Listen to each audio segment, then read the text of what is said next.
Today, we are going to travel to a very far away land, the land of Valeria. In the game, we will play the role as the Duke of Valeria, and our main objective will be building the most prosperous and protected kingdom in Valeria. During the game, we can recruit more citizens from the middle two rows, or we can buy more domain from the bottom row to build our kingdom to have extra effect, or we can also slay the monster, the four creatures that lurk in the surrounding areas to gain certain benefit. On your turns, the players will have to roll 2 dice and activate the citizen card with the result of each individual die and the sum of both dice. For instance, in this case, I roll 5 and 6, then the active players will gain the effect of the card on the left side, which is 1 gold and 1 strength. The other players can also gain the effect on the right side of the card, which indicated by the group of 3 people.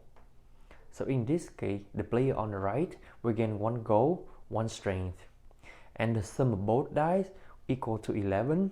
Hence, this player can also activate the effect of the miner, but on the right side. So basically, he will gain 4 gold. So as a result, the player on the right side, who is not an active player, he will gain 1, 2, 3, 4, 5 gold in total and 1 strength, while the player on the right, who is the active player, can only gain 1 gold and 1 strength.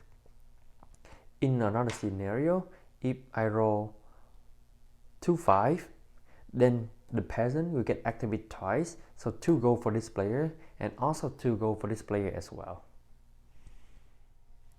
That concludes the harvest phase. Now, the active players will take 2 actions in his or her action phase. There are 4 available options, and the active player can only take 2 of them.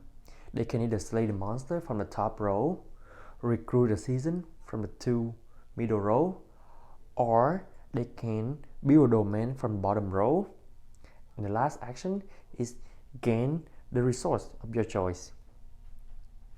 Slaying the monster. In order to slay the monster, the players have to meet the requirement, which is 1 strength for the goblin, 2 strength for the skeleton, 3 strength for the strength, 1 magic. The blue indicate the magic and the red indicate the strength for the kobolds, and for the old bear will be 4 strength. At the bottom, it indicates the reward of the monster.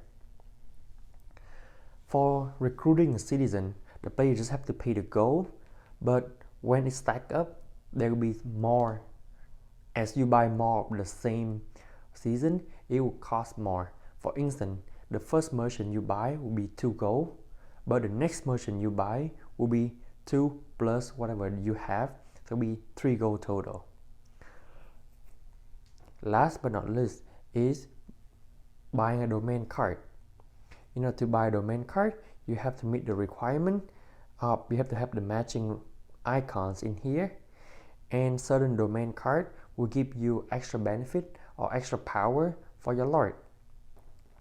The game will end when all the monster is slayed, or at least 2 of the season stack are gone, or all the domain cards are bought. When the game ends, each duke will have different scoring technique. Basically, there will be your hidden objective, and you score the points based on the icons of the dukes. What do I think about Valeria? Well, there are lots to talk about this game. First of all, the very first impression is the art, which is very vivid and gorgeous. As you can see how greedy the merchants are with all his gold in his hand and his neck. You can see how brutal the mercenary can be with all of his weapon, or you can see how vibrant the paladin is with all the light and holy light. Next impressions is how replayability this game can become. For each stack of citizen, there's only 2 different options to choose. For instance, for the stack number 1, we have the monk right now. We also have the cleric as a secondary options. Also, on top of that, we also have the alternate options for the monsters. Hence, each game we can have different monster stack to slay, and it adds a lot of extra flavor and taste to the game because each monster stack they offer different reward.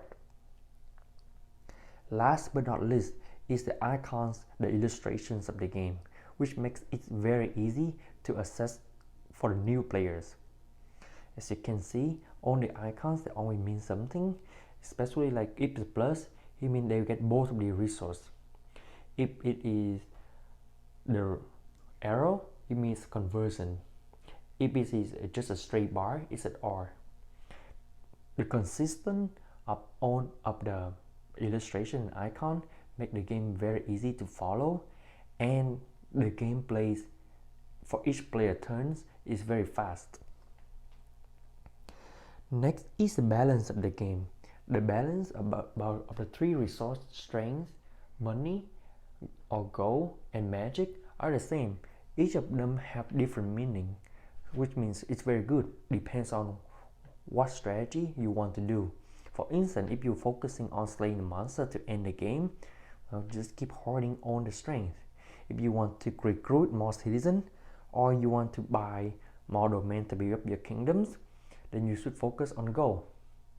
Or you can also focus on the magic to help you to do the above 2 options.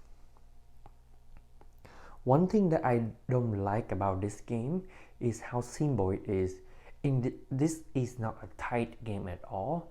This is very simple and straightforward. The player will not have to deliberate or consider about the 2 options because a lot of time the options will work for them.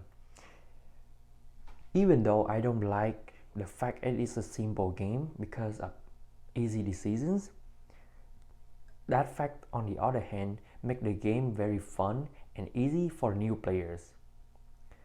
I would recommend this game for the casual game group or the group that just new to board game. This will make a very good game night, and of course you will make a good team to slay monster as well. Happy gaming!